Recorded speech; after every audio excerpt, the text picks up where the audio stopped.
40 serras míticas. Como é, gente boa? Estão preparados para mais uma série de etapas? Então vá, vamos lá. Dia 10, portanto, início em São Pedro do Sul, fim na Ponte das Três Entradas, que é o início da Serra do Açor, para quem vem do lado da Serra da Estrela, vi. Portanto, encontrei também um hotel porreirinho. E este dia teve 184 km com 4.125 de subida. Portanto, era um dia mais curto, mas ele foi propositadamente mais curto porque da Ponte das Três Entradas até Góis, que era onde eu iria conseguir arranjar alojamento, ainda são para uns 70 km. Portanto, um acumulado relevante. E o que eu pensei foi, se eu meto mais 70 km em cima disto, vou ficar aqui com um dia muito carregado, com muito acumulado, e o melhor é fazer aqui este diazinho mais curtinho, fico neste sítio e a coisa faz-se melhor. E pronto, foi isso que me levou a fazer uma etapa mais curta, mas é uma etapa mais curta que tem na mesma 4.125 de subida, portanto é uma pendente média grande. Pendente média de 2,24%. Portanto, eu saí um bocadinho mais tarde de São Pedro do Sul do que aquilo que é habitual, porque a etapa era mais curta e, portanto, se eu saísse muito cedo, depois também chegava demasiadamente cedo ao alojamento e podia ter que esperar para o check-in. Portanto, eu cheguei ao alojamento, já agora antecipando, eram 4 da tarde. Portanto, saí às 6h21 das termas de São Pedro do Sul e aquilo começa logo a subir para a Serra da Arada. Os primeiros quilómetros de subida para a Serra da Arada, a ter noção, assim, muito complexos. Diria que os primeiros 10 quilómetros aquilo faz bem, mas depois aquilo começa a picar. Um bocado. E aquilo é sempre em estradinhas que, são estradinhas super secundárias, estreitas, alguns bocados buracos, mas as inclinações eram significativas. Mas pronto, eu lá fiz, uma parte não conhecia e depois a partir de um determinado momento já conhecia. Parei lá ao pé do Baloiço, continuei a subir e pronto, atingi o topo da Serra da Arada e pronto, fiquei todo contente, uma serra feita e eu a sentir-me bem, isso era o mais importante. A vista era porreiríssima, não estava ainda muito calor, porque era cedinho e portanto estava tudo a correr bem. E segui para a Serra da Freita, portanto desci um bocado, não é? Tive que descer um bocado. Depois comecei a subir para a Serra da Freita e ali, a páginas tantas, há uma estrada que está com a indicação de estar cortada. E eu, claro, segui naquela. Está cortada para os carros, que já dá para passar. Pronto, ainda fiz, talvez, quase 1 quilómetro. Até perceber que era totalmente impossível passar. Uma derrocada, a estrada desapareceu em determinado ponto e estava completamente impossível de passar. Portanto, tive que voltar para trás, fazer um desvio, subir por outro lado para ir apanhar essa mesma estrada um pouco mais à frente. E foi assim, continuei a subir, fiz a Serra da Freita, na Serra da Freita tive 2 ou 3 topos, ao erro. Pronto, aquelas paisagens fantásticas, também vegetação praticamente nenhuma, mas vistas a perder de vista e beleza natural, não é? Feito isto, foi descer, até chegar ao Rio Voga. Quando cheguei ao Rio Voga, já sabia que ia subir. E tive que subir para uns 7 ou 8 km até Oliveira de Frades.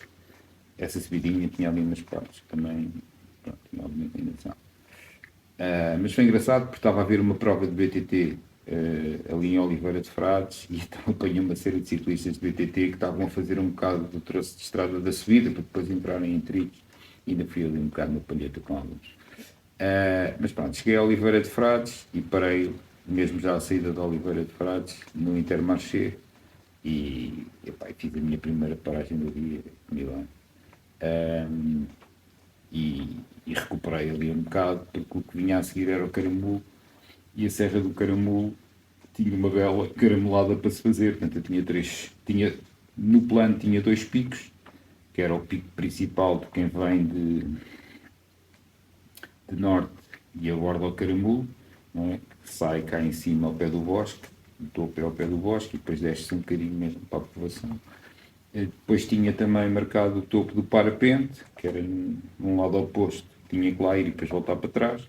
E depois percebi também que me tinha escapado o Caramolinho, e acabei por também fazer o topo do Caramolinho. Portanto, fiz primeiro o topo do Caramolinho, depois fiz o topo do parapente e depois voltei ao Caramulo e voltei a descer. Essa a parte da subida do topo norte do Caramulo teve ali alguns bocados que também foram picantes, mas depois aquilo, pronto, estabilizou e a subida passava a ser um bocadinho mais tranquila. Para mim, tudo o que fosse até 10%, bocados curtos, estava tudo certo. Se fôssemos a 6% durante longos períodos, também estava tudo certo. Quando aquilo começava a picar mais e durante mais tempo, é que pronto, já não era tão agradável. Mas pronto, Caramulo feito, mais uma serra concluída, foi descer até começar a andar mais ou menos num plano e num sobe e desce, e voltei a parar em Tondela. À saída de Tondela, lá numa bomba de gasolina, parei, comi como tinha que comer, pronto, com aquelas coisas que estavam disponíveis, mas a comer coisas que me faziam bem, para a atividade que eu estava a fazer. Bati lá um grande papo com o homem da bomba de gasolina e segui caminho para Serra do Açor, é o que me espera amanhã, mas por hoje está a acabar, faltam 12 km, estamos com 8 horas e 21 pedalada, são 15h40, temos 171 km e meio e 4.020 de acumulado, está quase. Foi para, no fundo, tirar partido do momento da velocidade da descida, e portanto achei que se justificava. E pronto, cheguei ao destino às 4 da tarde, foi porreiro, porque tive que fazer tudo super calmo. Jantei num restaurante, porque o restaurante do hotel era tipo gourmet, e pronto, o senhor foi muito honesto comigo e disse, as quantidades são poucas, não sei o quê.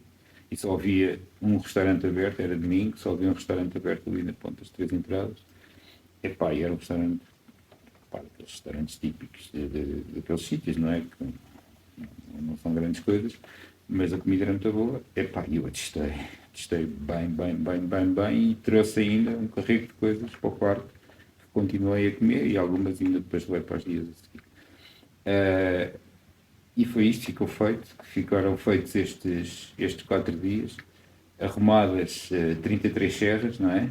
E o miolo do desafio, digamos, a parte mais complexa, digamos assim, estava feito, não é?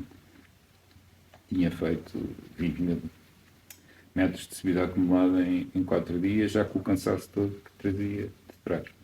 E, portanto, isso foi uma boa resposta do corpo.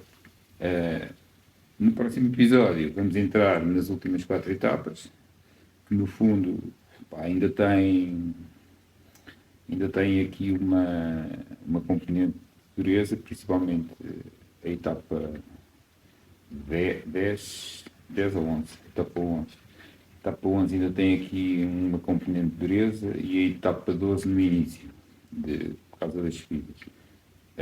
Mas depois a coisa sorri. Mas é assim, olha, espero que tenham gostado desta partilha, que isto vos tenha proporcionado ter alguma ideia daquilo que eu fiz. Não se esqueçam, subscrevam o canal, ativem as notificações. Se não quiserem fazer nada disso, fiquem à espera que eu meta uns posts, uns stories a dizer que vai sair um novo episódio. Abraço e até o próximo episódio.